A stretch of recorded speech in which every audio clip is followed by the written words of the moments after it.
கண்ணெதிரே தோன்றினாள்.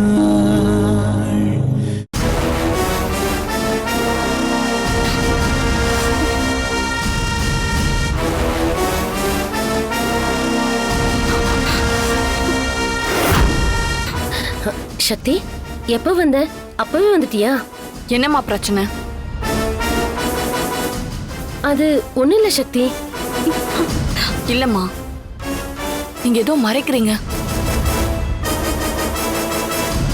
அது உங்க 2 பேர் முகத்தை பார்த்தாலே நல்லா தெரியுது. சக்தி, நான் எதுக்கு உன்கிட்ட மறைக்க போறேன்? இல்லம்மா, நீங்க எதுக்காக அவளை திட்டிட்டு இருந்தீங்க? கோவமா பேசிட்டு இருந்தீங்க. நான் வந்ததும் டக்குன்னு நிப்பாட்டிட்டீங்க. அம்மா, என்னாச்சு? எதுக்காக நீங்க காயத்ரி திட்டிட்டு இருந்தீங்க? என்ன அவன் முகம்லாம் ஒரு மாதிரியா இருக்கு? அவ ஏன் இவ்வளவு பதட்டமா இருக்கா? அவ மூஞ்ச பார்த்தாலே சரியில்லையே. சொல்லுங்கம்மா, ஏதாவது பிரச்சனையா? ஐயோ சக்தி, உங்க அப்பாவுக்கும் சரி உனக்கும் சரி, இந்த வீட்ல நான் வாயை திறந்தாலே போதும், எதுக்காக திட்டுறேன், எதுக்காக சண்டை போடுறேன்னு ஒன்னு ஆரம்பிச்சிருவீங்க. ஒண்ணு இல்லாத விஷயத்துக்கெல்லாம் நீதான் ரொம்ப பதட்டப்படுற சக்தி. ஐயோ, அக்காக்கு நம்ம விஷயம் தெரிஞ்சிருச்சோ? அம்மா என்ன பார்த்து திட்டினது எல்லாத்தையும் கேட்டுட்டு அக்கா எதுவும் தெரியாத மாதிரி நிக்கிறாளோ? காயத்ரி, என்னாச்சு உனக்கு? ஏய், என்னாச்சு?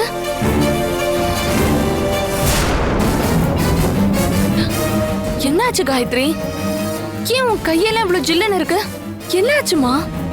ஏதாவது பிரச்சனையா? இல்லக்கா, அதெல்லாம் ஒண்ணு இல்ல. லக்ஷ்மி,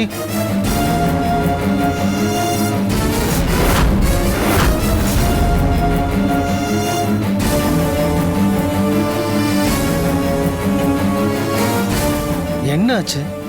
என்ன பிரச்சனை? வேலைக்கு போயிட்டு வீட்டுக்கு வர வழியில ஃப்ரெண்டு கிட்ட பேசிட்டு இருந்தேன். சத்தம் வாசல் வரைக்கும் வருது. என்னாச்சு? அது ஒண்ணு இல்லைங்க, நீங்க வந்தப்ப என்ன நடந்துச்சோ அதேதான் இப்பவும். காயத்ரி உம்முன்னு இருந்தா, கல்யாணம் பண்ணிக்க போறத நினைச்சு ஃபீல் பண்ணிக்கிட்டு இருந்தா. ஏண்டி இப்படி இருக்க? எல்லா பொண்ணுங்களுக்கும் கல்யாணங்கிறது ஒரு நாள் நடக்கத்தான் போகுதுன்னு நான் அட்வைஸ் பண்ணி திட்டிட்டு இருந்தேன். அந்த நேரம் பார்த்துதான் சக்தி உள்ள வந்தா. என்ன லக்ஷ்மி, எதுக்காக நீ கல்யாணம் பண்ணிக்க போற பொண்ணை இப்படி திட்டிட்டு இருக்க? அவ சின்ன பொண்ணு தானே.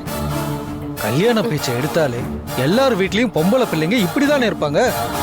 போக போக சரியாயிடும். அவளுக்கு பக்குவமா எடுத்து சொல்ல மாட்டியா? அதுக்கு போய் திட்டிட்டு இருக்க? அம்மாடி, கல்யாணம் பேசி முடிவானதுல இருந்து உன் முகமே சரியில்லைம்மா. என்னதான் ஆச்சு உனக்கு? இத பாரு, ஒரு விஷயத்த நல்லா புரிஞ்சுக்கோ. எல்லா பொம்பளை பிள்ளைங்களும் ஒரு நாள் கல்யாணம் ஆகி இன்னொரு இடத்துக்கு போக வேண்டியவங்க தாம்மா. நீ எங்க இருந்தாலும் எங்க எல்லாரோட உசுரும் பாசமும் உன்னை சுத்தி தாமா இருக்கும். அது நீ முதல்ல புரிஞ்சுக்கோடாமா. நீ இப்படி இருந்தா வீட்டில் இருக்கிற எல்லாருக்குமே ரொம்ப கஷ்டமா தர்ம சங்கடமா இருக்கும் இல்லையா?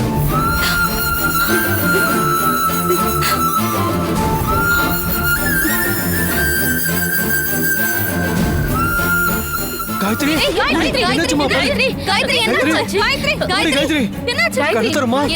என்னாச்சுமா? என்னாச்சு? கண்ணு தரமா? காயத்ரி, வரேன்ப்பா, இந்தாங்க. குடு குடு. காயத்ரி, அம்மாடி, காயத்ரி, காயத்ரி, காயத்ரி, கண்ணு தரமா? காயத்ரி, காயத்ரி, எந்திரிமா. காயத்ரி, காயத்ரி, காயத்ரி, கண்ணு திறந்து பாருடா. காயத்ரி, கண்ணு தரமா? காயத்ரி, என்னம்மா ஆச்சு உனக்கு? காயத்ரி, காயத்ரி, காயத்ரி, திறந்து பாரு. காயத்ரி, திறந்து பாரு. காயத்ரி, என்னாச்சு லட்சுமி? தெரியல. காயத்ரி, சக்தி, என்னாச்சு சக்தி? காயத்ரி, ஏதாவது சொல்லு சக்தி. பாருடா. நீங்க பதட்டப்படாம இருங்கப்பா, நான் உடனே டாக்டருக்கு கால் பண்றேன். காயத்ரி, காயத்ரி, அம்மாடி, காயத்ரி, இங்க பாரு. காயத்ரி, சக்தி, வேண்டாம். சக்தி, கொஞ்சம் அமைதியா இரு.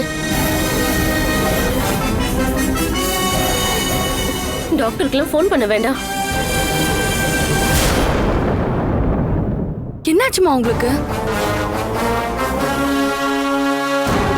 காயத்ரி மயக்கம் போட்டு கீழே விழுந்திருக்கா.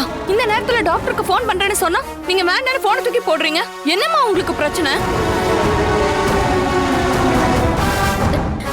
சக்தி, நான் தான் ஃபோன் பண்ண வேணாம்னு சொல்றேன்ல. இப்ப எதுக்கு தேவையில்லாம டாக்டர் எல்லாம்? அவ காலையில இருந்து ரொம்ப ஸ்ட்ரெஸ்ஸா இருந்தா.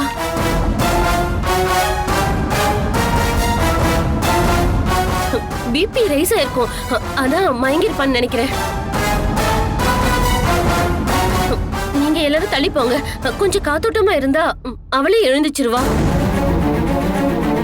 அம்மா, என்னம்மா பேசிட்டு இருக்க நீ? அக்கா டாக்டருக்கு ஃபோன் போடுறேன்னு சொல்றா. நீ என்னமோ போனை புடுங்கி தூக்கி போட்டுட்டு அவளுக்கு பிபி, அதனாலதான் மயங்கி விழுந்தானு சொல்லிட்டு இருக்க. அவ வயசு என்னம்மா? ஏதோ உங்க வயசான மாதிரி பேசிட்டு இருக்கீங்க. இந்த வயசுல பிபி சுகர் நீ என்னென்னமோ சொல்லிக்கிட்டு உளறிட்டு இருக்கீங்க.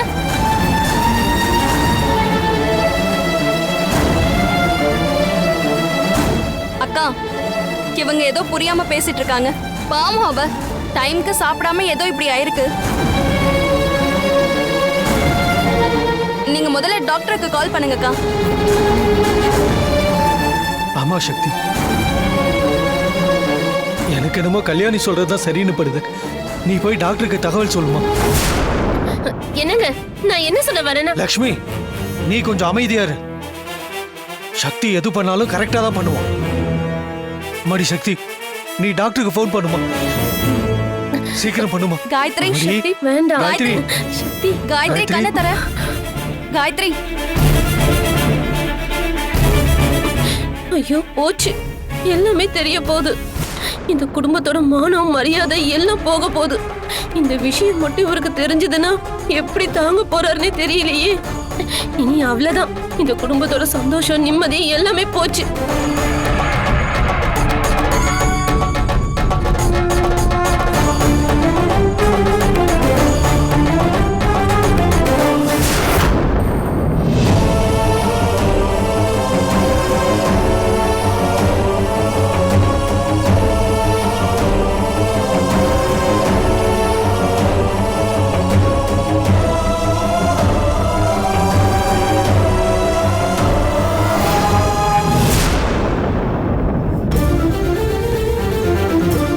சிவா, என்ன நினைச்சிட்டு இருக்க உன் மனசுல?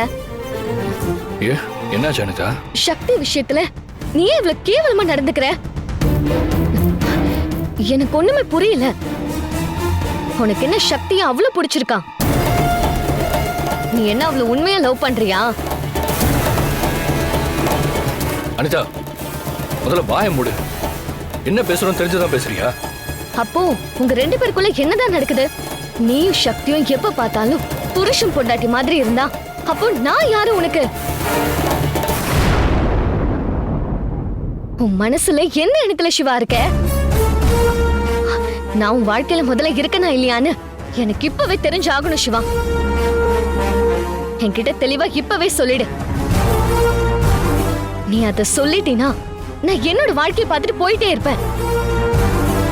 அதை விட்டா ஒவ்வொரு நாளும் நீ பண்றத பார்த்து பார்த்து நான் என்ன பண்றதுன்னு எனக்கே தெரியாம எனக்கு அப்படி பைத்தியம் பிடிச்ச மாதிரி இருக்கு. முதல்ல நீ என்கிட்ட என்ன சொன்ன? எப்பேற்பட்ட சிச்சுவேஷன் வந்தாலும் நான் உன்னை கல்யாணம் பண்ணிப்பேன்னு சொன்னல. ஆனா இப்ப இருக்கிற சிச்சுவேஷன்ல சக்தியா நானுங்கிற இடத்துக்கு வந்துட்டோம். இதுக்கு ஒரு முடிவெடுத்து இப்பவே எனக்கு சொல்ற. உனக்கு நான் முக்கியமா இல்ல அந்த சக்தி முக்கியமா?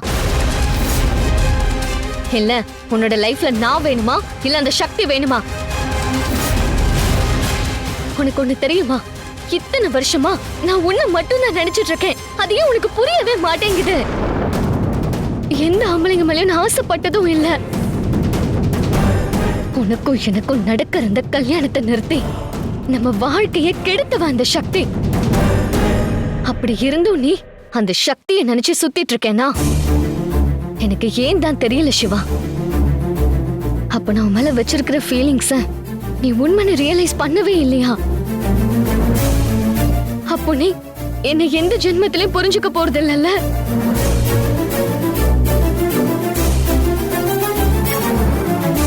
எனக்கு இதுக்கு மேல வர வழியே இல்ல சிவா.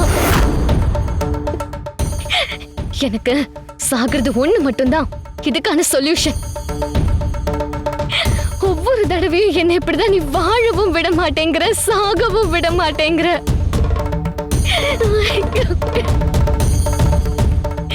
அனிதா, நீ நினைக்கிற மாதிரிலாம் எதுவுமே இல்லை. எதுக்கு அழுகிறப்போ?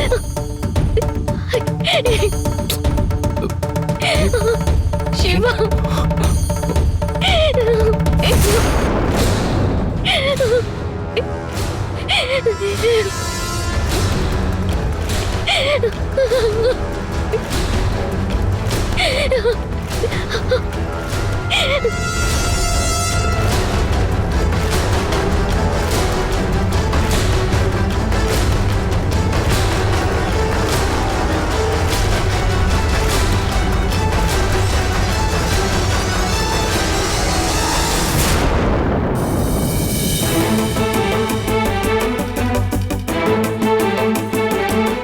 Hello mummy. Hi mummy, how are you? Fine டி. How about you? அங்க பிசினஸ்ல எப்படி போயிட்டு இருக்குடி? பிசினஸ் சூப்பரா போயிட்டு இருக்கு மம்மி. பட் நான் சூப்பரா இல்ல. வை கவி? என்ன ரீசன் உங்களுக்கே நல்லா தெரியும். பட் நீங்க தான் தெரிஞ்சும் தெரியாத மாதிரியே இருக்கீங்க. சாரி கவி, உண்மையிலே எனக்கு எதுவும் ஞாபகம் இல்ல. நீ ஏதாவது இம்பார்ட்டண்டா சொல்லி வச்சிருந்தனா அது என் மைண்ட்ல கண்டிப்பா ஸ்டோர் பண்ணி வச்சிருப்பேன். பட் அப்படி எதுவும் இப்போ வரைக்கும் எனக்கு ஞாபகம் இல்ல. மம்மி, இதுக்கப்புறம் நான் ஸ்ட்ரைட்டா உங்ககிட்ட ஓப்பனாவே கேட்டுறேன். ஏற்கனவே ஒரு டான்ஸ் அகாடமி ஓபன் பண்றதுக்காக ஒரு ஃப்ளோர் லீஸ் கிடைக்கணும்னு சொல்லிருந்தேன்ல, அதுக்கு அமௌண்ட் வேணும்னு கேட்டிருந்தேன்ல மம்மி. இன்னும் 2 டேஸ்ல நான் உங்களுக்கு பேமெண்ட் பண்றேன்னு கமிட் பண்ணிருக்கேன் மம்மி. நோ, அதெல்லாம் வேண்டாம். இங்க பாரு கவி, சொல்றேன்னு தப்பா எடுத்துக்காத, டிசப்பாயிண்ட் ஆயிடாத. நீ ஃபர்ஸ்ட் கொஞ்சம் பிராக்டிக்கலா திங்க் பண்ணு. நான் சொல்றத முதல்ல நல்லா புரிஞ்சுக்க. எப்பவுமே ப்ரொஃபஷன் வேற, பேஷன் வேற. பேஷனை எந்த காலத்துலயும் ப்ரொஃபஷனலா ஆக்கிடவே முடியாது. அது கடைசி வரைக்கும் நமக்கு சோறும் போடாது. முதல்ல ஒரு பெரிய சிக்கன் ஷாப் ரெஸ்டாரண்டோட எம்டியா மட்டும் உன்னை ஃபீல் பண்ணிக்க. அதை விட்டுட்டு எப்ப பார்த்தாலும் இந்த டான்ஸ் ஆடுறது, பாட்டு பாடுறது, கதை எழுதுறது, கவிதை எழுதுறது, இதுக்கெல்லாம் டைம் வேஸ்ட் பண்ணாத. இங்க பாரு, ஒருத்தங்களுக்கு ஹாபிஸ் இருக்கலாம், ஆனா அதை வச்சு சம்பாதிக்க முடியுமா? மம்மி, நீங்க சம்பாதிக்கிற இவ்வளவு பணமும் யாருக்காக? மனசுக்கு பிடிச்ச ஒரு காரியத்தை கூட நிம்மதியா பண்ண முடியலன்னா அப்புறம் இந்த லைஃபை வாழறதே வேஸ்ட் மம்மி. இங்க பாரு கவி, ஃபர்ஸ்ட் நம்ம பிசினஸ் கவனிக்கணும், நம்ம பிசினஸ் காப்பாத்தணும். அதை விட்டுட்டு மைக்கேல் ஜாக்சன் மாதிரி வேர்ல்டுலயே தி பெஸ்ட் டான்சரா ஆக போறேன்னு சொல்லிட்டு இருந்தா அதெல்லாம் வேலைக்கு ஆகாது. உன்னோட டாடிய பாரு, எப்பவுமே அவர் பிஸியா இருக்காரு. எல்லா கண்ட்ரிலயும் பிசினஸ் பண்ணிட்டு இருக்காரு. நானே அவரை நேர்ல மீட் பண்ணி கிட்டத்தட்ட 1 வருஷம் ஆயிடுச்சு. அவ்வளோ தூரம் அவர் ஒரு பக்கம் பிஸியா இருக்காரு, இன்னொரு பக்கம் நான் பிஸியா இருக்கேன். லைஃப்னா இப்படிதான் இருக்கணும். மம்மி, நீங்க சொன்ன மாதிரி லைஃப் ஒவ்வொருத்தவங்களுக்கும் அழகான விஷயத்தை கொடுத்துட்டே இருக்கும். உங்களுக்கு பிசினஸ் ப்ரொஃபஷனல் மட்டும் இல்ல, அதான் உங்க பேஷனும் கூட. அதே மாதிரி டான்ஸ் தான் என்னோட உயிர். அதனாலதான் ஒரு ஃப்ளோரை லீஸுக்கு எடுத்து டான்ஸ் அகாடமி ஓபன் பண்ணனும் நான் பிளான்ல இருக்கேன் மம்மி. சாரி கவி, உன்னோட பிசினஸ் ரிலேட்டடா நீ எவ்வளவு அமௌண்ட் வேணாலும் கேளு, அத கொடுக்க நான் ரெடி. ஆனா உன் டான்ஸ் அகாடமி அது இதுன்னு ஏதாவது கேட்டா அதுக்கு கண்டிப்பா என்னால பணம் கொடுக்க முடியவே முடியாது. உன்னோட டாடிக்கு அப்புறமா இந்த பிசினஸ மேனேஜ் பண்ண வேண்டிய ரெஸ்பான்சிபிலிட்டி உனக்கு தான் இருக்கு. அதுக்காக தானே நீ கேட்ட உடனே உனக்கு அந்த சிக்கன் ஷாப் ஆரம்பிச்சு கொடுத்தாரு. சோ நீ இதை இன்னும் பெருசாக்க என்னென்ன பண்ணணுமோ அதை மட்டும் கார்ப்பரேட் மைண்ட்ல யோசிச்சு பாரு. நீ வேற எதுவும் ஃபோக்கஸ் பண்ண வேணாம். நான் வச்சிடுறேன். Bye mummy.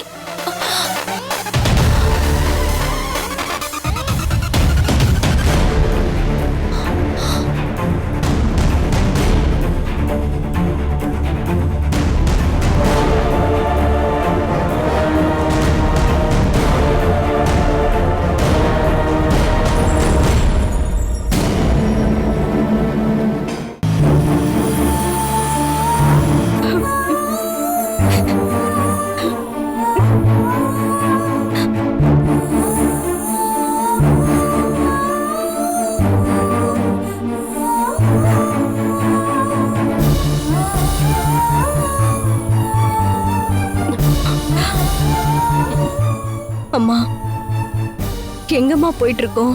இங்க பாரு காயத்ரி, இப்ப என்கிட்ட எதுவும் கேட்காத.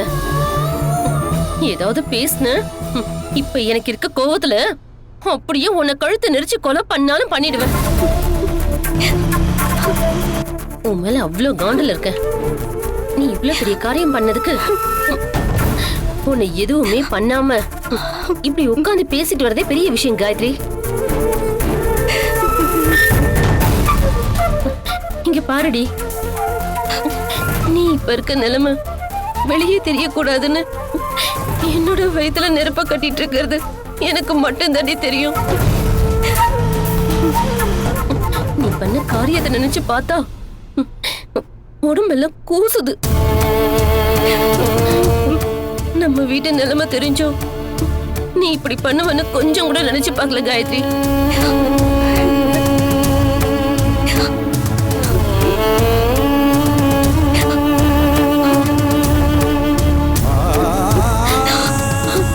அம்மா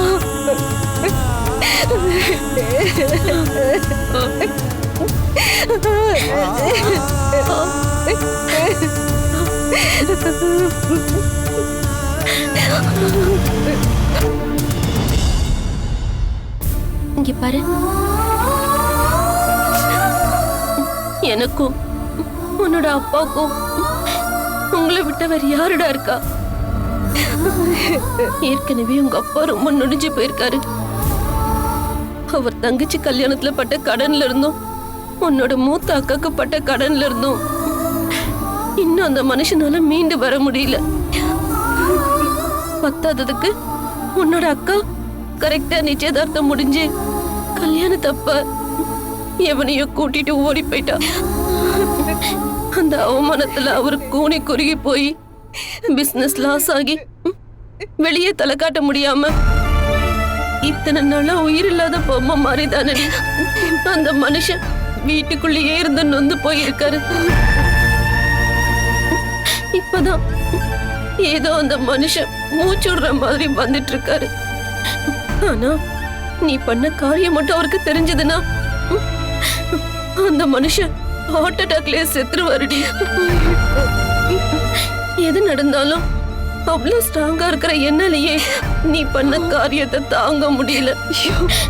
அவரெல்லாம் சத்தியமா தாங்க மாட்டாருடி. வீடு போச்சு, வாசல் போச்சு, நகை போச்சு, ஏன் எல்லாமே நம்மளை விட்டு போச்சு. இருந்தாலும் நம்ம கிட்ட கடைசியா மிஞ்சி இருந்தது மானம் மட்டும் தாண்டி. நம்மள மாதிரி மிடில் கிளாஸ் குடும்பம் உசுரை விட பெருசா மதிக்கிற அந்த மானமும் ஒன்னால இப்ப போச்சுடி.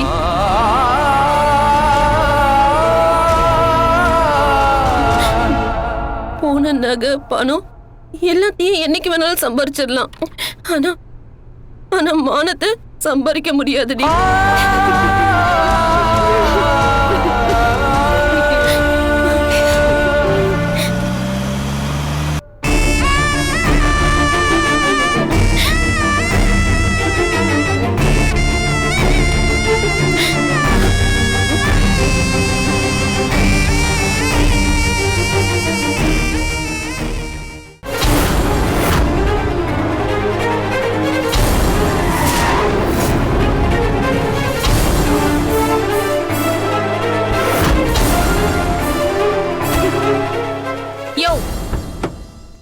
கொஞ்சமாவது அறிவுங்கிறது இருக்கா? இப்படியா நடு ரோட்ல சூசைட் பண்ணிக்க ட்ரை பண்ணுவ? ஹலோ மேடம், காரை நிப்பாட்டுறதுக்கும் ஒருத்தர் நடு ரோட்ல நின்று சூசைட் பண்றதுக்கும் உங்களுக்கு வித்தியாசம் தெரியாதா? காரை நிறுத்தினது உங்ககிட்ட பேசுறதுக்கு இல்ல, கவிதா மேடத்தை பார்த்து பேசிட்டு போலான்னு தான். நீ எங்க நிப்பாட்டின? நாங்க தான் நிப்பாட்டணும். அங்க பிரேக் போட்டத கொஞ்சம் தள்ளி வந்து போட்டிருந்தா இந்நேரம் நீ பேசிட்டு இருக்க மாட்ட. ஜானு, நீ கொஞ்சம் அமைதியாரு. இவர் எனக்கு நல்லா தெரிஞ்சவர் தான். டான்ஸ் அகாடமி ஆரம்பிக்கிறதுக்காக ஃப்ளோர் பார்த்துட்டு இருக்கேன்னு சொன்னேன்ல, அந்த ஃப்ளோருக்கான இன்சார்ஜ் இவர் தான். கேட்டுக்கிட்டீங்களா மேடம் நான் யாருன்னு? கவிதா மேடம், உங்களை எங்கெல்லாம் தேடுறது? உங்களை பார்க்க உங்க பிரான்ச்சுக்கு போயிருந்தேன், அங்க நீங்க இல்ல. அதுக்கப்புறம் நீங்க ரெகுலரா டான்ஸ் ஆடுற ஸ்டூடியோக்கு போயிருந்த அங்கேயும் நீங்க இல்ல. அதனாலதான் சரி மேடம் நீங்க எப்படியும் இந்த ரூட்ல தான் வருவீங்கன்னு எனக்கு நல்லா தெரியும். அதனாலதான் உங்களுக்காக நான் இங்கேயே வெயிட் பண்ணிட்டு இருந்தேன். சரி, எதுக்காக என்ன இவ்வளவு தூரம் ஃபாலோ பண்ணிட்டு இருந்தீங்க? என்ன மேடம் எப்படி சொல்லிட்டீங்க? 2 நாளைக்கு முன்னாடி நீங்க அந்த டான்ஸ் ஃப்ளோரை பார்த்துட்டு ரொம்ப பிடிச்சிருக்குன்னு சொன்னீங்க.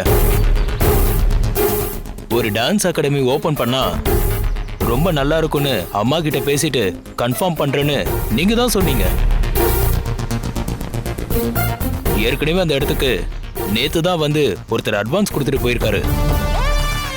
நான் தான் அந்த ஃப்ளோர் ஓனர் கிட்ட சொல்லி கொஞ்சம் வெயிட் பண்ணுங்க சார், நமக்கு தெரிஞ்ச பார்ட்டி ஒருத்தவங்க இருக்காங்க, சிங்கிள் பேமெண்ட்ல அவங்கள வச்சு நல்லபடியா முடிச்சு கொடுத்துடுறேன்னு சொல்லிட்டு வந்திருக்கேன். அம்மா கிட்ட கேட்டிங்களா? எல்லாமே ஓகேவா? எப்போ அக்ரிமெண்ட் ப்ராசஸ் ஸ்டார்ட் பண்ணலாம்? நீங்க சொல்லிட்டீங்கன்னா அதுக்கு உண்டான வேலையெல்லாம் ஆரம்பிச்சிடலாம் மேடம். இல்லைங்க, அது ரொம்ப கஷ்டம். அதுக்கு யார் அட்வான்ஸ் கொடுத்தாங்களோ அவங்களே அந்த ஃப்ளோர் எடுத்துக்க சொல்லுங்க. அதை என்னால இப்போதைக்கு எடுத்துக்க முடியாது. என்ன மேடம் திடீர்னு எப்படி சொல்லிட்டீங்க? நீங்க அதை எடுத்துக்கிட்டீங்கன்னா உங்க புண்ணியத்துல 3% கமிஷன் கிடைக்கும்னு நினைச்சேன். கடைசியா இப்படி சொல்லிட்டீங்களே மேடம். அதான் சொல்லிட்டான்ல, உங்களுக்கு கமிஷன் கிடைக்கிறதுக்காகலாம் நாங்க அந்த ஃப்ளோரை வாங்க முடியாது. முதல்ல இங்க இருந்து கிளம்புங்க. அப்ப இன்னைக்கு பொழப்புல மண்ணெளி போட்டீங்க. நல்லா இருங்க. ஏண்டி என்னாச்சு?